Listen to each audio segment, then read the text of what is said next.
Hello प्यारे दोस्तों, किशन भाई स्टडी क्लासेस में आपका स्वागत है। तो दोस्तों आज की वीडियो में क्लास 12 बायोलॉजी का 2024 का पेपर हम सॉल्व करेंगे। ठीक इसी प्रकार से इसी पैटर्न पर आधारित आपको 2025 का पेपर मिलने वाला है, इसमें कोई दो राय नहीं है। तो चलिए वीडियो को लाइक और चैनल को सब्सक्राइब जरूर कर लीजिए ताकि हमारी आने वाली वीडियो की नोटिफिकेशन आपको मिलती रहे। तो चलिए पेपर को सॉल्व करते हैं। सबसे पहले यहाँ पर देख लीजिए, पेपर कोड है 348 GI, ये पेपर कोड है, इसको आपको कॉपी में भरना होगा। यहाँ पर देख लीजिए, समय 3 घंटा 15 मिनट मिलेगा जो इस पेपर को सॉल्व करने के लिए आपको दिया जाएगा। यहाँ पर पूर्णांक इसका 70 का होने वाला है क्योंकि 23 नंबर का आपका प्रैक्टिकल होगा। निर्देश देख लीजिए, सबसे पहले आप निर्देश जरूर पढ़िए, निर्देश पढ़ना बहुत ज़रूरी होता है। तो प्रारंभ के 15 मिनट परीक्षार्थियों को पेपर पढ़ने के लिए निर्धारित हैं। सबसे पहले आप 15 मिनट आपको जो पेपर मिले तो आप पेपर को पढ़िए, उसके बाद आप लिखना शुरू कर लिए। सभी प्रश्न करना अनिवार्य हैं। आवश्यकता अनुसार उत्तर की पुष्टि नामांकित चित्रों द्वारा कीजिए। प्रत्येक प्रश्न के निर्धारित अंक उसके सम्मुख अंकित हैं। तो ये रहा निर्देश, आप निर्देश जरूर पढ़िए। चलिए पेपर को सोल्व करते हैं। पहला हमारा है बहुविकल्पीय प्रश्न। बहुविकल्पीय प्रश्न 1 नंबर के लिए होता है। तो चलिए प्रश्न को हम देख लेते हैं। चलिए प्रश्न का देखते हैं। पुष्पों में कौन सा अंग स्त्री जनन अंग का प्रतिनिधित्व करता है? तो आपके ऑप्शन है जायांग, दूसरा है पुमंग, तीसरा है पराकोष, चौथा है टेपिटम। तो इसका जो राइट आंसर क्या होगा? तो इसका जो right answer option number A जायांग इसका सही उत्तर हो जाएगा। चलिए नेक्स्ट क्वेश्चन देखते हैं। खा पुष्प जनन तंत्र में कितने वृषण पाए जाते हैं? ऑप्शन नंबर 1, ऑप्शन नंबर 2 1 जोड़ा, ऑप्शन नंबर 3 2 जोड़े, ऑप्शन नंबर 4 3 जोड़े। तो इसका जो उत्तर होगा आप लोग हमें कमेंट में जरूर बताइए। इसका उत्तर आप हमें कमेंट में जरूर बताइए, आप सभी के लिए होमवर्क है। चलिए नेक्स्ट क्वेश्चन देखते हैं। प्रश्न नंबर गा देखते हैं। MRI संकेताक्षर का पूर्ण रूप है। तो इसका जो उत्तर हो जाएगा क्या होगा भाई? Option number 1 metaphysic resonance imaging, option number 2 magnetic resonance imaging, option number 3 magnetic resonance immunity, option number 4 metaphysic rio imaging. तो इसका जो राइट आंसर होगा, इसका राइट आंसर क्या हो जाएगा? ऑप्शन नंबर 2 हमारा सही हो जाएगा। चलिए नेक्स्ट क्वेश्चन हम घा देखते हैं। घा क्या है भाई? दांत कोशिका आरक्तता रोग किस प्रकार के उत्परिवर्तन का उदाहरण है? तो इसका जो उत्तर हो जाएगा क्या होगा भाई? बिंद उत्परिवर्तन के कारण, ऑप्शन नंबर 2 आशुक्रियता के कारण, ऑप्शन नंबर 3 विलोपन के कारण, ऑप्शन नंबर 4 स्थानांतरण के कारण। तो इसका जो राइट आंसर ऑप्शन नंबर हमारा ए सही हो जाएगा, बिंद उत्परिवर्तन के कारण। बहुविकल्पीय में आपके 4 ही क्वेश्चन होने वाले हैं। चलिए उसके बाद आता है हमारा अति लघु उत्तरीय प्रश्न। चलिए अति लघु उत्तरीय प्रश्न देख लेते हैं भाई। ये 1 नंबर के आने वाले हैं, नंबर आपके यहाँ सामने लिखे हैं, आप देख लीजिएगा। चलिए प्रश्न नंबर 2 का देखेंगे।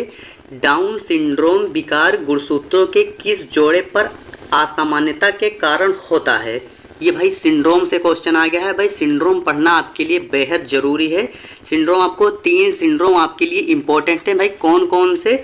तो पहला है डाउन सिंड्रोम, दूसरा है टर्नर सिंड्रोम, तीसरा है क्लाइनफेल्टर सिंड्रोम। ये तीनों सिंड्रोम आप जरूर पढ़ लीजिए, जरूर याद कर लीजिए क्योंकि सिंड्रोम आपके पूछा जरूर जाता है। 1 नंबर से 4 नंबर के बीच में पूछा जाता है। तो इसमें क्या होगा? इसमें 1 नंबर में लिखना है। तो इसमें 21वें जोड़ी के कारण होता है। तो यहाँ पर खाली 21वें जोड़ी आपको लिख देना है। नेक्स्ट क्वेश्चन देखेंगे। नेक्स्ट क्वेश्चन खा देखेंगे। स्त्रियों द्वारा उपयोग किए जाने वाले किसी एक गर्भ निरोधक का नाम लिखिए। नेक्स्ट वीडियो में हम आपको जो यूपी बोर्ड की कॉपी होती है उसी पर हम आप लिखकर बताएंगे। तो आज की वीडियो में चलिए क्वेश्चन को हम देख लेते हैं। नेक्स्ट क्वेश्चन क्या है? आरएनए में कौन सी शर्करा उपस्थित होती है भाई? तो इसमें राइबोज शर्करा उपस्थित होती है। नेक्स्ट क्वेश्चन घा देखेंगे। नर युग्म का विकास पुष्प के किस अंग में होता है? चलिए नेक्स्ट क्वेश्चन देखेंगे। नेक्स्ट क्वेश्चन क्या है? नर जनन कोशिका किस प्रकार के विभाजन के पश्चात शुक्राणुओं का निर्माण करती है? 1 नंबर में आप सभी लोगों को एक नंबर में इसका एक शब्द में आपका जवाब देना होगा क्योंकि ये 1 नंबर के लिए है। नेक्स्ट अति लघु उत्तरीय प्रश्न फर्स्ट देखेंगे। प्रश्नोत्तर संख्या 3 का देखेंगे। पहला क्वेश्चन क्या है? पीयूष ग्रंथि के 2 कार्य लिखिए। तो पीयूष ग्रंथि किसे कहते हैं? पीयूष ग्रंथि या मास्टर ग्रंथि दोनों एक ही होती हैं। तो इसके 2 आपको कार्य लिखने होंगे। दूसरा क्वेश्चन क्या है? परानिषेचन को परिभाषित कीजिए। तो इसमें परानिषेचन को आपको परिभाषित करना होगा। ग देखेंगे, अनिषेक जनित फल क्या है? वह फल जिसका निर्माण अंडाशय से ना होकर पुष्पासन से होता है अनिषेक जनित फल कहलाता है। उदाहरण के लिए आप यहाँ पर शेप को लिख सकते हैं। चलिए नेक्स्ट क्वेश्चन घ देखेंगे, उन्नायक के किन्हीं 2 कार्यों का वर्णन कीजिए। नेक्स्ट क्वेश्चन हम देखेंगे, मानव में किन्हीं 2 लिंग सहलंग रोगों के नाम लिखिए। तो इसमें आपको लिंग सहलंग रोगों के नाम लिखना है, जैसे एड्स हो गया, HIV हो गया, सुजाक हो गया। इसी प्रकार से आपको 2 कोई भी लिख देना है। चलिए नेक्स्ट इधर देखेंगे। उसके बाद अति लघु उत्तरीय प्रश्न सेकंड हम देखेंगे। प्रश्नोत्तर नंबर 4 का देखेंगे, मानव में कैंसर रोग के कारण का उल्लेख कीजिए। मानव में कैंसर रोग क्यों होता है, कैसे होता है, इसका आपको लिखना होगा, उल्लेख करना हो। इसके लिए आपको 3 अंक मिलेंगे। नेक्स्ट क्वेश्चन खा देखेंगे, एलर्जी को उदाहरणों सहित समझाइए। इसके लिए भी आपको 3 अंक मिलेंगे। तो एलर्जी आपको समझाना है। एलर्जी होता क्या है? जैसे बहुत लोग कहते हैं मुझे एलर्जी हो रही है, नहीं मुझे उस चीज़ से एलर्जी हो रही है ना, तो उसी को एलर्जी कहते हैं। नेक्स्ट क्वेश्चन गा देखेंगे, BOD संकेताक्षर का पूर्ण रूप लिखते हुए इस पर टिप्पणी लिखिए। तो यहाँ पर आपको टिप्पणी लिखना होगा। इसके भी आपको 3 नंबर मिलेंगे। नेक्स्ट क्वेश्चन घ देखेंगे, उत्पादकता पर टिप्पणी लिखिए। इसके भी आपको 3 अंक मिलेंगे। नेक्स्ट क्वेश्चन प्रश्नोत्तर नंबर 5 का देखेंगे, न्यूक्लियोटाइड के विभिन्न घटकों का संक्षिप्त में वर्णन कीजिए। इसके लिए भी आपको 3 अंक निर्धारित हैं, आपको 3 अंक दिए जाएंगे। उसके बाद प्रश्नोत्तर नंबर हम खा देखेंगे, संक्रमण रोगों पर टिप्पणी लिखिए। संक्रमण रोग कौन कौन से होते हैं उस पर आपको टिप्पणी लिखना है। संक्रमण रोग जैसे खसरा हो गया, चेचक हो गया, ये सब संक्रमण रोग हैं, तो यहीं पे आपको टिप्पणी लिखना होगा। नेक्स्ट क्वेश्चन गा देखेंगे, समजातता क्या है, उदाहरण सहित वर्णन कीजिए। नेक्स्ट क्वेश्चन घा देखेंगे, अंतःगर्भाशय वीर्य सेचन तकनीकी से आप क्या समझते हैं? इस तकनीकी का उपयोग परिस्थितियों में किया जाता है। तो इसके लिए भी आपको 3 अंक आपको निर्धारित है, आपको 3 अंक दिए जाएंगे यहाँ पर। चलिए प्रश्नोत्तर नंबर 6 का देखेंगे, वंशागत के क्रोमोसोम सिद्धांत का वर्णन कीजिए। इसके लिए आपको 3 अंक मिलेंगे आपको। चलिए नेक्स्ट क्वेश्चन देखते हैं, खा मानव कल्याण में जैव प्रौद्योगिकी के महत्व का वर्णन कीजिए। इसके भी आपको 3 अंक मिलेंगे। ये सारे वेरी मोस्ट इम्पॉर्टेंट क्वेश्चन हैं, इनको आप हल्के में नहीं लेंगे, इनको आप जरूर से पढ़ लीजिए। ये सारे क्वेश्चन आपको इसी चैनल पे अवेलेबल हो जाएंगे, इसी चैनल पे आपको मिलेंगे। तो चैनल को इसलिए आप सब्सक्राइब जरूर कर लीजिए। नेक्स्ट क्वेश्चन का देखेंगे, जैव विविधता को विलुप्तता कैसे क्षति पहुंचाती है, उदाहरण सहित समझाइए। इसके लिए 2+1 3 अंक इसके लिए भी मिलेगी। जैव विविधता क्या है? तो जीवों में पाए जाने वाली भिन्नता को ही जैव विविधता कहते हैं। और विलुप्तता क्या है? विलुप्तता क्या है? विलुप्तता क्या है? विलुप्तता का अर्थ होता है विलुप्त हो जाना, और सा का मतलब साथ साथ, तो ये वही है। विलुप्तता यानी साथ में विलुप्त हो जाना। तो इसके लिए 3 अंक आपको मिलेंगे। नेक्स्ट क्वेश्चन हम घा देखेंगे। घा क्या है? प्रतिजैविकों के उत्पादन में कवक प्रजातियों के महत्व पर उदाहरणों सहित प्रकाश डालिए। इसके आपको 3 अंक इसके भी आपको मिलेंगे। चलिए इस क्वेश्चन को आप मिलेंगे। नेक्स्ट क्वेश्चन देखेंगे, नेक्स्ट देखेंगे तो यहाँ आता है हमारा विस्तृत उत्तरीय प्रश्न आता है। अब विस्तृत उत्तरीय प्रश्न कितने अंकों के लिए होता है? तो इसके लिए आपको 5 अंक मिलेंगे। प्रश्न नंबर 7 देखेंगे, एक पारिस्थितिक तंत्र में ऊर्जा प्रवाह का सचित्र वर्णन कीजिए। इसके आपको 5 अंक मिलेंगे। तो इसमें आपको फिगर बनाना है।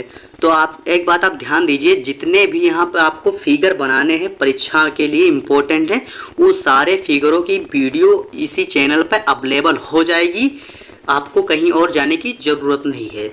आप फिगर बनाइए या फिर नेक्स्ट अथवा में भी, अथवा में क्या है, पारितंत्र के विभिन्न घटकों का वर्णन कीजिए। चाहे तो आप चित्र बनाइए या फिर दूसरा क्वेश्चन ये कर लीजिए। इन दोनों में से आपको एक करना है, जिसके आपको 5 अंक मिलेंगे। प्रश्नोत्तर नंबर 8 देखेंगे। 8वां क्या है? क्रोमोसोमीय विपथन से आप क्या समझते हैं किन्हीं दो विवतन का वर्णन कीजिए। इसके लिए आपको 2.5 अंक इसके लिए मिलेंगे और 2.5 अंक इसके लिए मिलेंगे, तो टोटल आपके 5 अंक हो जाएंगे यहाँ पर। अगर ये आपको ये नहीं करना तो इसके लिए फिर इसमें भी अथवा करके एक आया, हार्डी वेन वर्ग सिद्धांत का वर्णन कीजिए। आप चाहें तो ये वाला क्वेश्चन कीजिए या फिर आप ये कीजिए, जो आपको इजी लगे दोनों में से आप कर लीजिएगा। चलिए नेक्स्ट देखेंगे।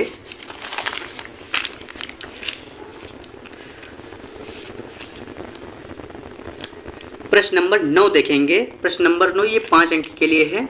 तो ये क्या है, डीएनए एक आनुवांशिक पदार्थ है, इसे एक प्रयोग का वर्णन करते हुए सिद्ध कीजिए। भाई डीएनए क्या है, तो डीएनए डीऑक्सी राइबोज न्यूक्लिक शर्करा है। तो ये जो प्रश्न नंबर 9 है ये परीक्षा की दृष्टि से बेहद इंपॉर्टेंट है, इसलिए आप इसको तैयार कर लीजिए। उसके बाद देखेंगे अथवा में भी एक क्वेश्चन दिया है, निम्नलिखित पर संक्षिप्त टिप्पणी। मैंने बताया था ना, टिप्पणी लिखने को आपको कई सारी आपको टिप्पणी लिखने को पूछता है यूपी बोर्ड।